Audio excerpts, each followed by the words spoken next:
presentation organized by the Study Center of the Italian Chamber of Commerce and Industry in Poland.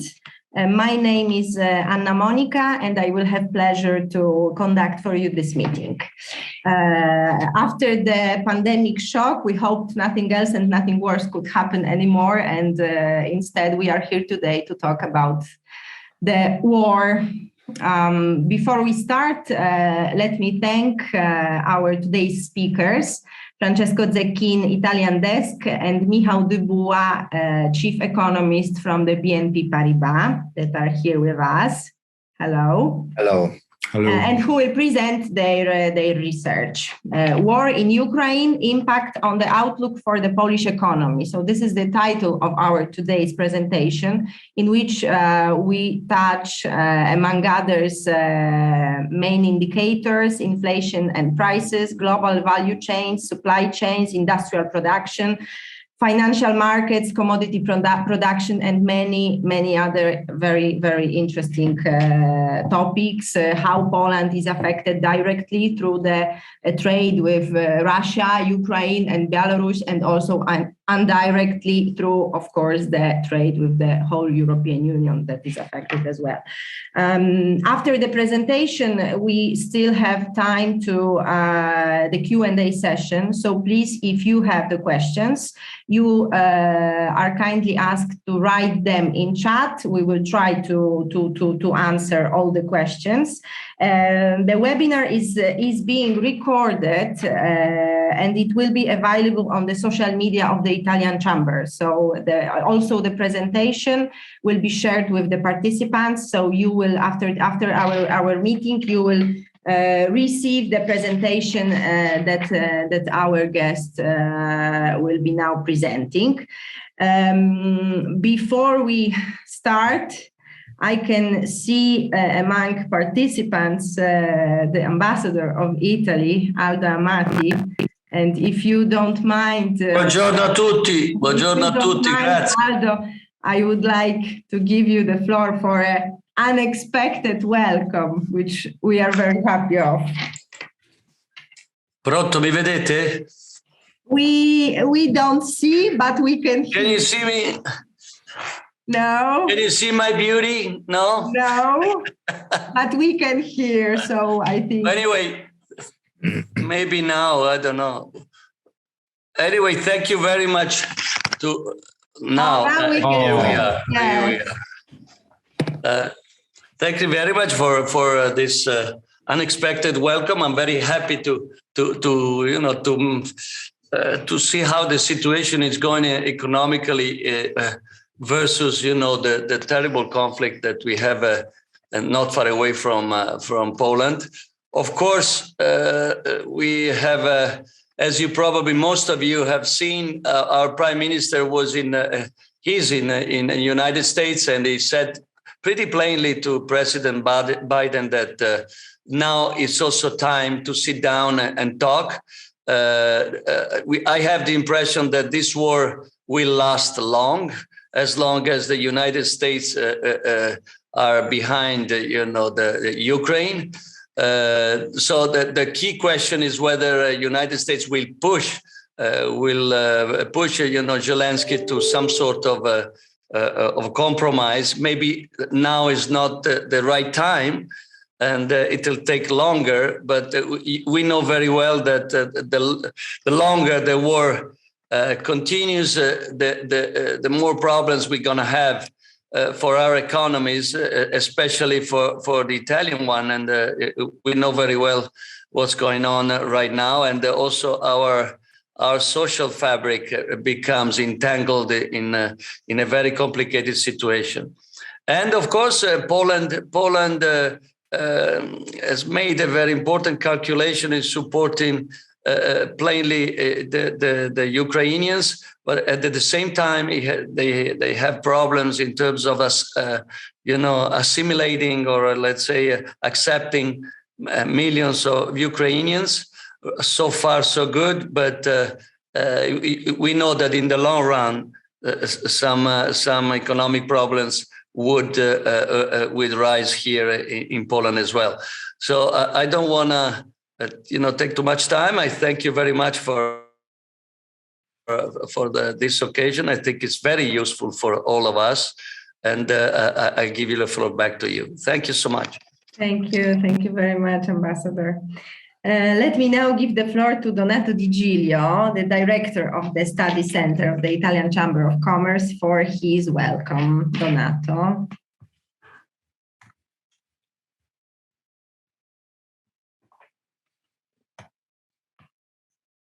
Your microphone. Mute, sorry. Sorry. Good morning. First of all, I would like to thank our Italian ambassador who honored us with his presence. And second, thank you all of you, for your attending today at our today meeting. On behalf of the board of director of our chambers and from myself personally. The aim of this meeting, as Monica said, is to give a point of view after 3 months of war in Ukraine on the Polish economy and on the possible evolution that this dramatic situation may bring about. In addition to what has happened in the last 2 years due to COVID-19, a pandemic that is continuing to produce reasons for unstableness, coming, for example, from China lockdown, in addition to the disaster caused by the war on our doorstep. We cannot forget that Poland is, at this particular moment in its history, at the center of attention for what it has done, we know very well, and is doing for refugees and for the Ukrainian country. What consequence does this political exposure have for the local economy? We will be helped in our understanding by Francesco Zecchin of BNP Paribas and by Michael De Boa, chief economist of the same bank, analyzing the impact not only of the war, but also of inflation, energy cost, breaking out of supply chain, consequence of the sanction, etc., etc.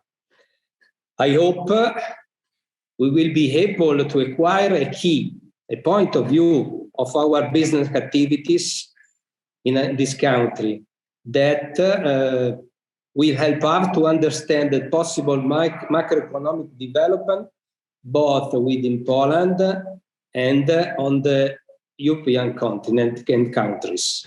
To the end, as Anna Monica told us, to the end of the speech, it will be possible to make some questions. I suggest to do it or to bring your point of view because, in my opinion, this can be useful for everyone. Now I wish you a good listening, and I pass the floor to Francesco Zecchin. Thank you very much. Thank you very much, Donato. So Donato already gave you the floor to our speakers. So just one question, please keep your microphones turned off when you want to say something. Of course, then you can either write the question or raise your hand, and we will, of course, we can have also a kind of exchange and dialogue, because as Donato said, it's a really a good occasion and also the topic very hot. Okay, please, the guys, the floor is yours. Thanks a lot. Thank you, Monica. Good morning to everyone. For those who don't know me, I'm Francesco Zecchin. I'm the responsible of Italian desk of BNP Paribas here in Warsaw. Next to me, our chief economist, Michał Dubawa, who will give us a presentation. I've already seen it, I think very interesting, with a lot of numbers and a view of what is happening, and also some idea of what can happen in the next future with the war in Ukraine, but also raw material volatility and a lot of other challenges that we are facing this time. So, Michał. The floor is yours. Thank you very much. Buongiorno, dzień dobry, ladies and gentlemen, Mr. Ambassador. I will have the pleasure to start with the presentation. So let me just invoke it. I hope you see it, or if you don't see it, please let me know. Yeah. Voila. Is it okay? Yes, we can see it perfectly. Yeah, thank you. I mean, just let me start with probably a very general comment. I mean, the world is in trouble in the sense that we are starting to live in very challenging times compared to the situation 100 years ago, right? The golden 20s. Right now, it looks that it's not so golden. I mean, the 20s and the 21st century, because the challenges we have to cope with economically and socially and politically, I would say a bit more different to the past crises we have experienced here in Europe or across the globe. So the current challenges, the current crisis, if you may say like that, is something completely different than the global financial crisis of 2008, 2009, or the European sovereign crisis back in 2012, 2013. So simply it brings challenges that we are facing. And yeah, let's not forget this is happening in an environment that is also a bit different demographically, socially, at least here in Europe, aging populations, more feeling that some people are being left behind. And finally, and lastly, let's not forget that we are still in times of environmental crisis or global climate crisis that is also affecting our activities, our views about the future and about what is necessary to deal with this uncertain situation. So I think the times are really challenging, and it looks like that we are getting simply more challenges with the COVID, albeit it seems that it's probably, if not over, then a bit more contained, but then with a new crisis in Ukraine, which is the war. Of course, I mean, since late February, we are getting tons of questions about the numbers, right? I mean, we are all living in and working in conditions where numbers are important. They give us some sort of information, some sort of guidance, what to do, and therefore people, clients, we by ourselves, we are asking about the magnitude, about the tangible impact of the changes that we are currently witnessing. And here I will have to probably disappoint you a little bit because giving precise numbers is unfortunately very difficult, if not impossible. Why so? Because I think there are two primary reasons for that. First of all, we don't know when the war in Ukraine is going to end and how it's going to end. So essentially, what will be the peace after the war looking like? What will it mean for Ukraine? What will it mean for Russia? And at the end of the day, what will it mean for Europe, including the European Union, including the integration process, including the way how we see things as Europeans moving forward. So that's I think probably one guidance that we have learned quite well during the COVID period. Try to think about various scenarios rather than about numbers, because the alternatives are multiple, and the possible economic impact could be absolutely different under this various scenarios. But getting to the point, I mean, what we think for the moment is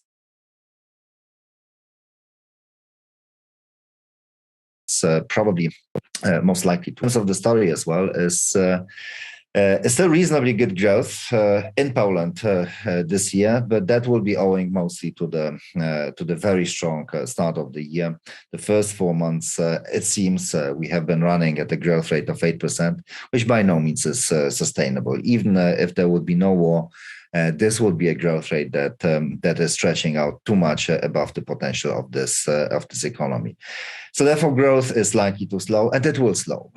It will slow in the subsequent months, and the key reasons for that are also relatively simple to be named. First of all, something that we are dealing with as all Europeans or all people involved in the business around the globe.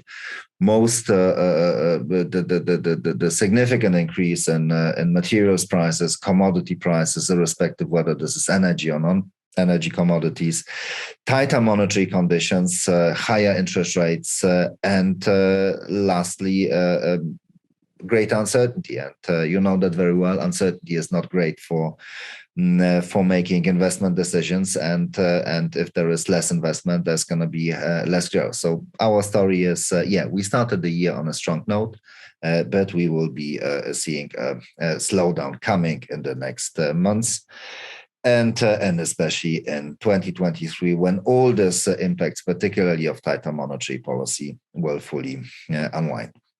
At the same time, we are still seeing a very high double-digit inflation rates in Poland.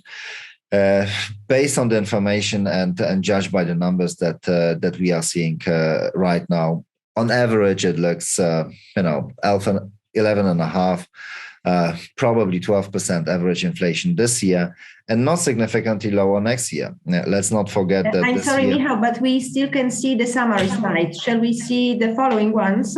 Yeah, we can get to that in a second, but that's just just wanted to say the most important thing. So inflation will be high, and it will not go away very quickly. And finally and lastly, we're going to have further interest rate hikes. Why so? Because even in this more stagflationary environment, inflation is the first thing that the central bank has to take care about, and therefore 5.25, that's the latest print on the policy rate.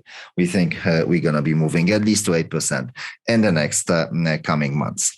I will not be discussing this slide because you will receive all the materials, but I think the message on that is pretty clear.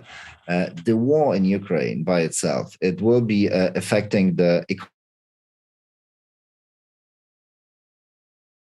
economy, not only here in Poland, through several channels. In fact, whether we look at the short-term horizon or the medium-term horizon. Unfortunately, in the short-term horizon, there's going to be more, red flags here popping up. We're going to get less growth. We're going to get higher inflation. We're going to get more volatility. So all the things that are not great for the economy, that are not good for growth. But when we try to think about the bit more longer term perspective, I think here the scenarios could be a bit different. The huge influx of refugees that has been already flagged here, we can see it both as a challenge, but also as an opportunity, particularly when we look at how stretched the Polish labor market is and has been, and is likely to be without further supply of new workers. So there will be different, I would say, dimensions of this war in Ukraine, or of this crisis on the economy moving forward. Short-term impact, not great. Medium-term impact and long-term impact, it could be different. It could be also a silver lining to this whole story. In terms of the numbers, once again, I mean, please look at that as one of the possible scenarios, something that we at the moment think is the most likely path, but it doesn't mean that this is a kind of very high conviction forecast. Simply the assumptions we would need to make, starting with the war and how the war and when the war will be ending, is very important here. So it could be different, but that's what we think for the moment as the most likely thing, based also on the view that commodity prices, and particularly energy, will stay pretty expensive for the next time to come. Very quickly, where is the point of departure? And I think that this is always very important to see where we started this new situation evolving. And I think we started it with a very strong post-COVID recovery all around the globe. It was a significant and probably the deepest recession after the Second World War, but it was not particularly long lasting. It was just 5 quarters where we had some sacrifice to growth. And since then, global GDP has been advancing, partly because fiscal policy did its part. There was a significant global fiscal expansion to the tune of 10% of global GDP. And there was, of course, a softer monetary policy as well, including quantitative easing. Probably the impact on inflation we see is at least partly a byproduct of this whole situation. When we look at the risks that were already starting to materialize before the war, I think the one particular one is that during the COVID period, where services have been shut, people were spending quite a lot of money because households' income didn't really fall. Were spending money on goods, and this demand for particularly durable consumption goods has been fully saturated. So even getting into this new reality in 2022, I think the world was already starting some signs of stress. Additional headwind to the economy was certainly coming from the inflation side. Let's not forget, COVID was not really a demand crisis, was a supply crisis, and in supply crises and these times normally prices tend to increase, which happened.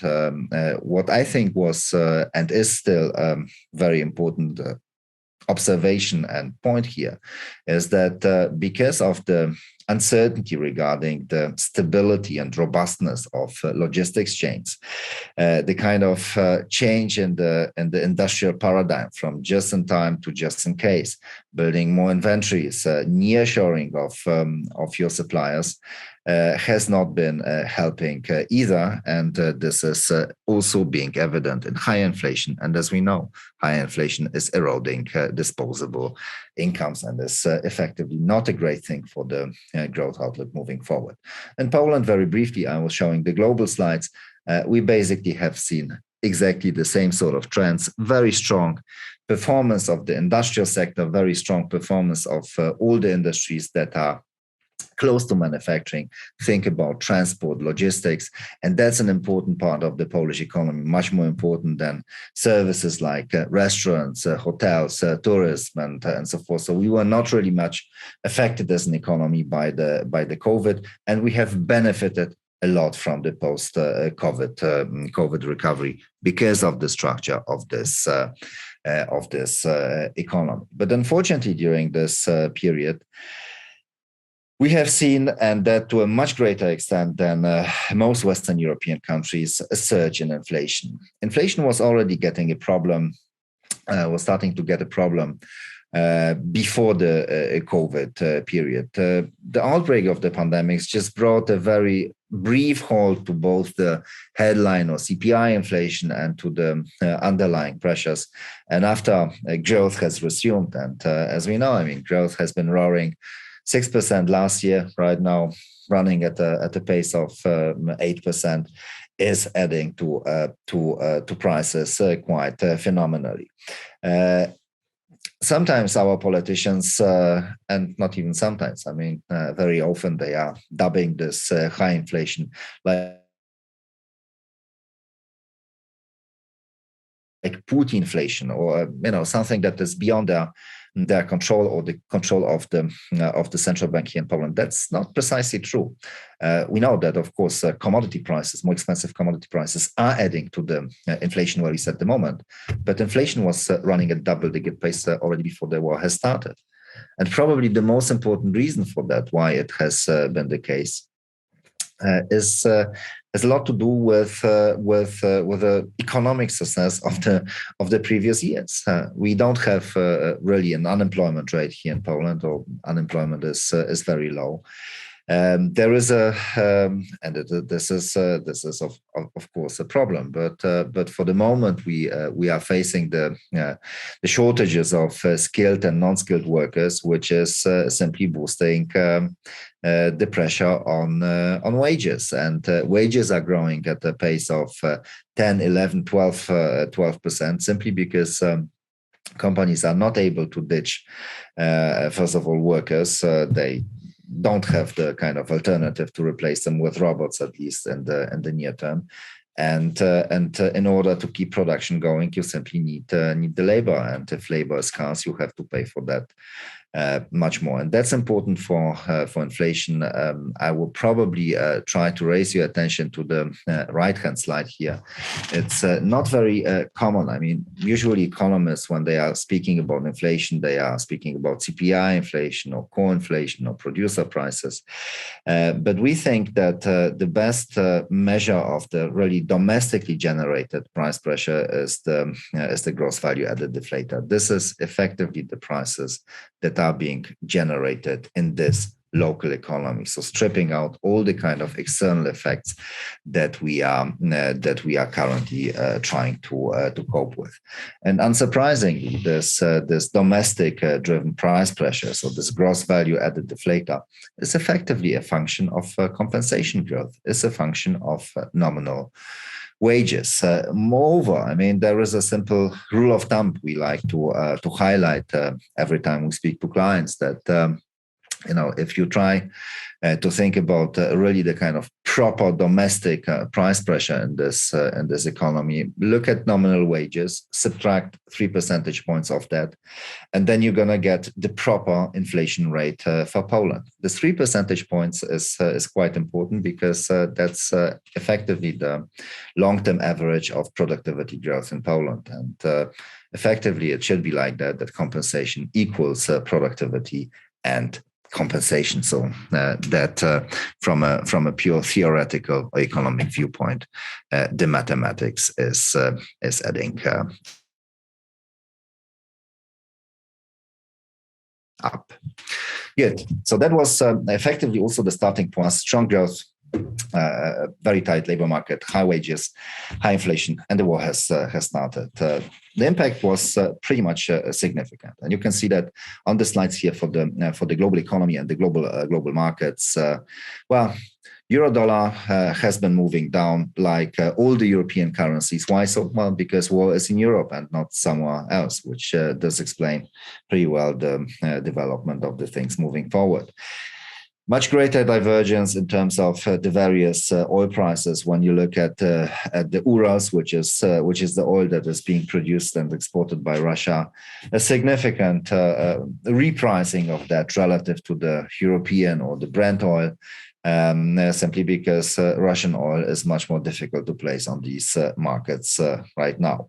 Emerging markets, more risk aversion, stronger dollar, that's never good for us. So therefore the EMBI spread, so the risk premium, if you may call it like that, on emerging markets, instruments versus the US treasuries, moving up. And the probably most surprising thing, if one would look from a short-term perspective, is that despite more headwinds to growth or more uncertainty, the market is pretty much clear, and central banks are trying to convince it's right, that interest rates and interest rate expectations also in the developed countries like the US or the Eurozone have been moving up, simply because on the notion that inflation that is high is probably not a temporary phenomenon, but could stay a little bit longer with us. When it comes to our region, again, I mean, not a surprising thing, because war is here and it's not in Latin America or in Asia. This was the region that was the most affected by the outbreak of the war. Since then, the situation has stabilized a little bit, but we are still trading behind the other emerging markets. Here, look at the Polish markets. Pretty much same picture. We see equity markets moving down, recovering a little bit, and right now with monetary tightening cycle, the rate hiking cycle getting into full speed, once again losing grounds. At the same time, interest rates, is it swaps or bonds, rising in terms of rates or rising in terms of yields. So that's also the situation that is not a great thing, not a great outlook for growth. Stepping a little bit back and trying to explain why this uncertainty has such a massive impact on markets. Well, because both for the global economy, maybe not necessarily as a consumer, though for some brands, Russia might have been a good market to sell, but particularly because Russia is a major producer and exporter of important commodities, important materials that are being consumed or that are being processed in the global economy. The probably most important thing is here, if you look at ammonium nitrate, so these are the materials and substrates that are being used for production of fertilizer. This is very, very much important. When you look at the other things, except for energy commodities, metals, maybe some very basic things like aluminum or steel that could be relatively easily replaced. But if you look at palladium, so all the things that are being used also in the automotive industry or in electronics, Russia is holding a share of up to 40%. So that's something to have an eye on, because it may bring a bit more unease to the global economy moving forward. Energy, very important thing, particularly in light what has happened to Poland several days ago, the stop of Russian gas supplies. Europe is even more dependent on Russian gas, and here the situation is probably pretty much sobering, particularly in terms of prices right now, and probably in terms of the economic outlook moving forward, should there be some further embargoes on Russian gas supplies moving on. Why is that like that? I think the two slides at the top row of this page are very important. We here in Poland, if I may say like that, we were not getting into this crisis completely unprepared. If you look at the level of our gas inventories relative to the multi-year averages, which is the right-hand chart here, effectively our storages were fully pumped up. I mean, we can go through without these Russian gas supplies effectively up until the Baltic pipe, which is the new pipeline that will be opened in October this year, and pumping Norwegian gas to Poland is operated. We can get easily through it. But in Europe, the situation is a bit different. First of all, stocks were very low, and the easy replacement of the Russian gas is not so obvious as it seems it could be the case in Poland. I think this few slides I may be ditching a little bit, but moving to something I would see as probably from a social and political dimension, the biggest threat, the biggest risk to the global and to the European economies, which is the impact of the war, the impact of eventually and likely reduced supplies of corn and wheat on global food prices, and therefore on the situation in Africa and Middle East. Let's not forget, Russia and Ukraine together, it's more than 25% of global grain exports. And the recipients of this grains is both the Middle East countries and Africa. And both these regions are effectively powder kegs. So should there be any risks of, if not to say hunger, but more expensive food prices in those regions, we must get prepared as Europeans that there will be a huge wave of refugees, this time not coming from Ukraine, but once again coming from either Middle East or Northern Africa, simply because these people will be seeking a refuge from a place where food is not well available. So that's if I would have to highlight the most important risk. Well, energy, we know that, but foodstuffs is probably even more important. I was mentioning this fertilizer thing, this ammonium nitrate, which is important, and we are also starting to see that in the global fertilizer prices, which again, I mean, when we look from the perspective of potential food supply and food production, is not a great thing. As you may know, I mean, some part of the heritage of BNP Paribas Polska is BGŻ, which was the agricultural bank. So we still have some good experts on that field in the bank. What they are saying is, well, 1 year without using fertilizers, that's still okay, right? That will not have really kind of cripple effect on the food or grain production in Europe. The problem will start to emerge when you stop using fertilizers for the second year, the third year. Then really the crops could be falling. So this situation right now, this war in Ukraine is really a risk for food prices, not only this year, when the harvested area in Ukraine will be much smaller, and probably also the possibilities of shipping this grain will be much more limited, but also in the medium term perspective because of the more expensive fertilizer prices.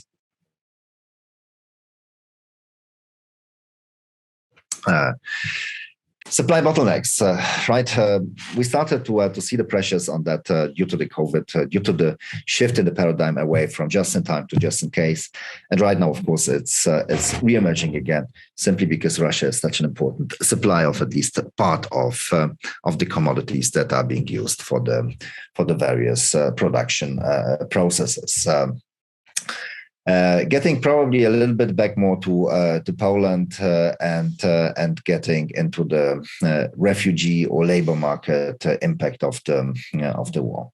Before I come to the refugees, let me start with the people who have been already working in Poland, right? I mean, officially that has been close to 1 million. Unofficially, probably 1.5 million easily of Ukrainian workers here on this Polish labor markets. When you look at the split, what sort of workers are those who have been working up until February in Poland? It's mostly male. It's mostly people who are being employed in relatively simple processes. And these are people who have been working to a big degree in construction, transportation, and storage. And these are the areas where some problems could emerge. Why so? Because the Polish border police data are suggesting that's already 1 million people who have crossed the Polish-Ukrainian border, with the bulk of them being probably men going back to the country, either fighting against the Russians or trying to help their families, and simply leaving the Polish labor market. When we speak with some of our clients, the anecdotal evidence is that, yeah, particularly in transport and storage, in these industries, but also in construction, that labor supply has dramatically fallen after the war outbreak. And I think it's very simple to imagine what's going to happen if you have less drivers, if you have less people on the construction side. Simply production in these areas will fall. So the kind of immediate knockdown effect on the economy will not be very great. On the other hand, we have of course the refugees coming to Poland. Here the data again: 3 million people, probably effectively a bit more than 2 million staying here in Poland, mostly women and children. So they will not be replacing the man working on construction sites. They could be finding employment in administrative services and retail trade, restaurants, hotels. So these type of occupations, these type of industries with predominantly female employment, and they are already doing so. I mean, last week I have seen data from the ZUS that 100,000 Ukrainian refugees have been fully integrated into the Polish labor market. So that is a chance for the future, but it will not be supporting the same sectors that are seeing currently an outflow of the workers. When it gets to the direct impact or direct trade linkages between Poland and these two, or better to say three countries, because Belarus is also a part of this conflict, though it's officially not being involved. It's not very small, right? I mean, if we look at that.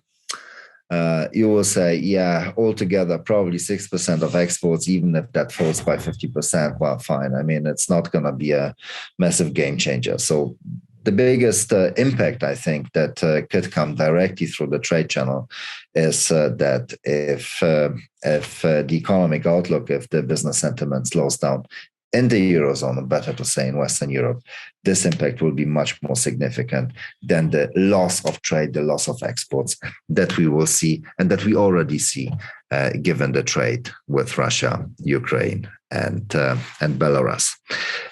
Some products, well, Russia is, of course, mostly energy. In terms of our exports, what is that? Machinery, mechanical appliances, but that's not really much. I mean, here you can see it on the percentage shares of these goods. It doesn't really account for much. Ukraine is probably a bit more interesting, particularly although the overall share in Polish trade is much smaller. But here, if you look, animal and vegetables, face and oils, that's mostly sunflower oil. Key product of Ukraine. That's roughly 25% of our imports of that goods category. That's really holding a significant portion of the market here in Poland, and with some potential fallout of these products, we could at least expect further increases in this edible fats and oils category moving forward. Now to the bit more indirect effects of the war. Let me start with uncertainty. I spoke about it at the beginning, why we are less upbeat about the growth prospects moving forward this year, and particularly in 2023. Well, because there is a great uncertainty, and uncertainty is not good for investments, neither for the households investments, nor for the particularly corporate investments. And worse yet, I mean, you can even measure this impact of uncertainty on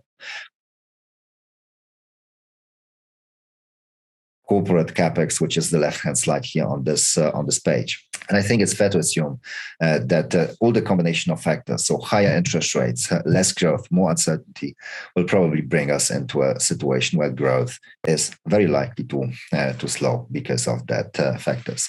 When you look at the consumer, again, I mean, uncertainty is not a great thing for consumer spending. Normally, in times of crisis, the savings rate tends to rise. People are getting a bit more precautionary oriented rather than consumption oriented. So this uncertainty will be weighing on the growth outlook as well. Longer and medium-term outlook. Let me start with, once again, the kind of logistics chains and the impact of energy prices probably first. The impact on the various sectors will, of course, be completely different. But when we look at the energy prices, both electricity and gas, that's at least 200% up compared to the previous year, and such industries as manufacturing of chemicals like industrial gases, but also electronic circuits, all that, but also cement. I mean, something that is being used then effectively for construction. These are the industries that are heavily dependent on relatively cheap energy to also produce cheaply the stuff they are doing. That's not going to be possible anymore. When we look at the other dimension, when we look at the reliance on the complicated production process, on the complication of the various value chains, here again, it's probably not very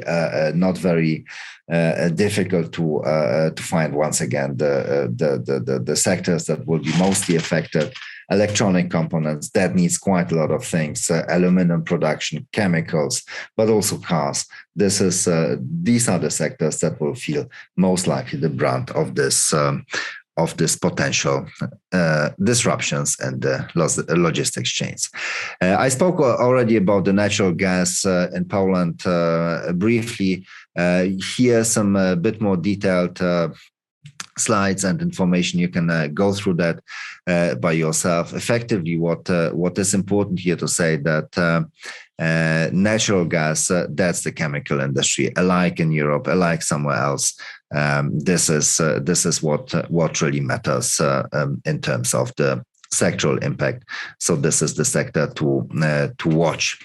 Second round effects, I think I can ditch it. I already spoke about that. Europe is much more important than Russia and Ukraine for our trade. So therefore, the European impact of the crisis will be more important for us than the direct consequences. What for the short and medium term, though, and where we are probably a bit more a bit optimistic, if I may say like that, is that this is a part of the economy that will be certainly growing. We know there's more money that is needed for refugees, that is more needed for social support, but also in times of war, there's also more money that is needed for defense spending, and that's certainly something that we will be spending more money on, both in the short, medium and long-term perspective. If you look at the right-hand slide here, it's the spending on defense, and effectively, we sometimes say in Poland that in contrast to the other countries in Europe, we are spending this NATO prescribed goal of 2% of GDP on defense, but that's not really defense spending. A good portion of that is just salaries of the soldiers, but worse yet, it's the pension and retirement payments for the retired soldiers. So it's not really the sort of spending that is boosting the defensive capabilities of this country. So the government has already made clear we're gonna be getting more money, or pumping more money into defense, at least to the tune of 3%, probably targeting something like 4% of GDP. So fiscal deficits, because of that, will be certainly high. The risk of that is, of course, they may be crowding out the bit more productive fiscal spending, call it public services, education, healthcare, something that we have discovered is not properly working in this country because of the COVID. That was made pretty clear that the healthcare sector is not in a great shape. So the risk for that is that military spending could be just ditching out this impact of or dishing out the spending on more productive things.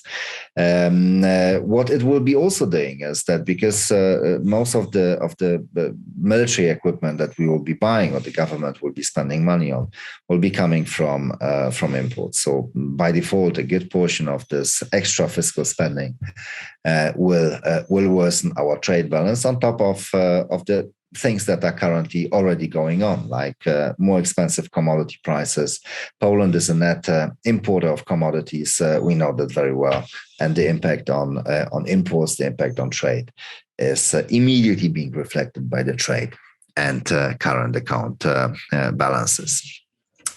In such a situation where you have both weak growth and the growth prospects are getting worse, and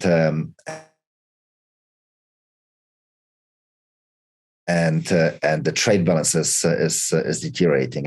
To bridge this from an external balances point of view, well, we simply need to speed out the spending of EU money.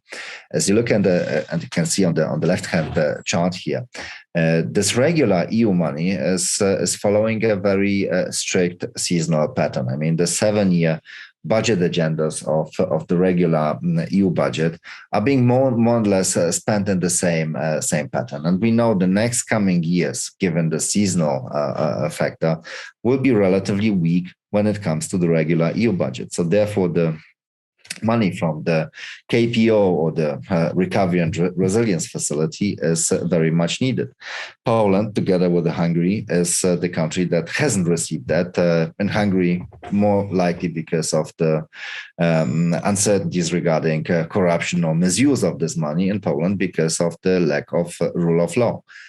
So therefore, finding a compromise and effectively resolving a conflict will be absolutely crucial for Poland, not only from the growth perspective, but also from the perspective of financing this greater trade and current account deficits that are forthcoming, and therefore to provide the stability to the currency.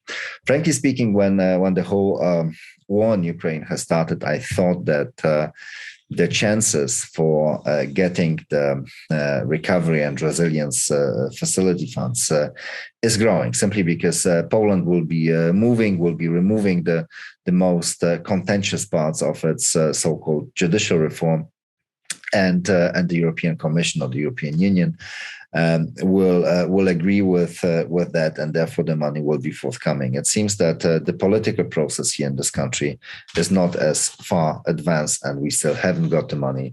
Though there are, of course, some propositions how to tackle that, we are still left behind that. Without this money, of course, the economic outlook would get worse. Good. About the refugees, I have already spoken. Let me therefore spend some time on the monetary policy outlook. Well, we have an inflation rate that is very high. We have a true inflation that is probably around 15%. The latest print was 12.3, if I'm not mistaken. But let's not forget, the various anti-inflation shields are shaving off some 3 percentage points of inflation this year. So the true inflation will be probably closer to 15. And in such circumstances, having an inflation target of 2.5%, the central bank cannot just stop hiking rates at 5.25 and saying, well, that's fine, that's enough. That's not enough. And we do expect that at least pushing the policy rate to 8% this year is the right thing to do, unless something, of course, would stop the central bank, something like a recession. But that, as said, is not necessarily forthcoming in the latest data. Inflation, I think I have largely discussed that. Probably one more thing, just from a very technical perspective, because of this anti-inflation shields, and here please look at the left-hand side. The inflation story is totally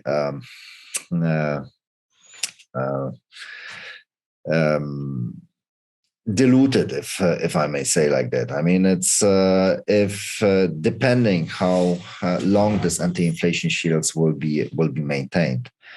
There will be a completely different inflation outlook for 23 and eventually for 24. If the initial idea was to remove the anti-inflation shield, so the lower taxes on energy and on foodstuffs by July of this year, we know it's not going to happen. But if that would happen, then the inflation path would be following most likely the blue trajectory that is shown on the slide. Right now, it looks that the anti-inflation shield will be maintained at least until the end of 2022, which then means the inflation rate next year will be significantly higher. If, however, the government, for whatever reason, though it is a fiscal cost, will decide to keep the lower taxes on energy and foodstuffs for longer, then yeah, maybe we're gonna get into single-digit CPI inflation next year, but 2024 will be much more challenging. Good. External balances, I think we have been discussing that balances will deteriorate, right? We will be paying more for commodities, and we will be paying more for military equipment that this country will be importing. I don't have a specific slide on the currency. We may touch upon that in the Q&A session, but there's only one more thing regarding the interest rate outlook, interest rate policy, and the needs to stabilize the currency. Well, in these circumstances where inflation is high, where we don't have really the kind of backing from the global conjuncture process, if I may call like that, interest rates simply have to be higher in order to stabilize the currency. Well, the zloty is versus the euro is trading 465, 470. That's the latest range. I think from a longer term perspective, this is not an exchange rate that is okay. Probably we should be an exchange rate that is rather closer to 440, maybe 450. That would be a bit more aligned with the fundamentals. But in order to get there, the central bank simply has to do more. Also, why to do more? Because we are not in the Eurozone. And the only sort of stability anchor, it seems, is the exchange rate. And if you want to be successful in rebalancing this economy and removing an additional uncertainty to the already uncertain outlook, you have to stabilize the currency. You have to keep an exchange rate that is stable and predictable. And in order to do so, you need simply to hike interest rates more than they currently are. So we look for 8%. And let's hope that this will be sufficient and enough. Let me finish, ladies and gentlemen, on that point here, and really being keen to see and to answer your questions. Thank you very much. Grazie. Thank you. Thank you very much. A lot of information, a lot of numbers, a lot of curves. Are there any questions from our participants on chat? I don't see, but maybe some of you want to ask them now.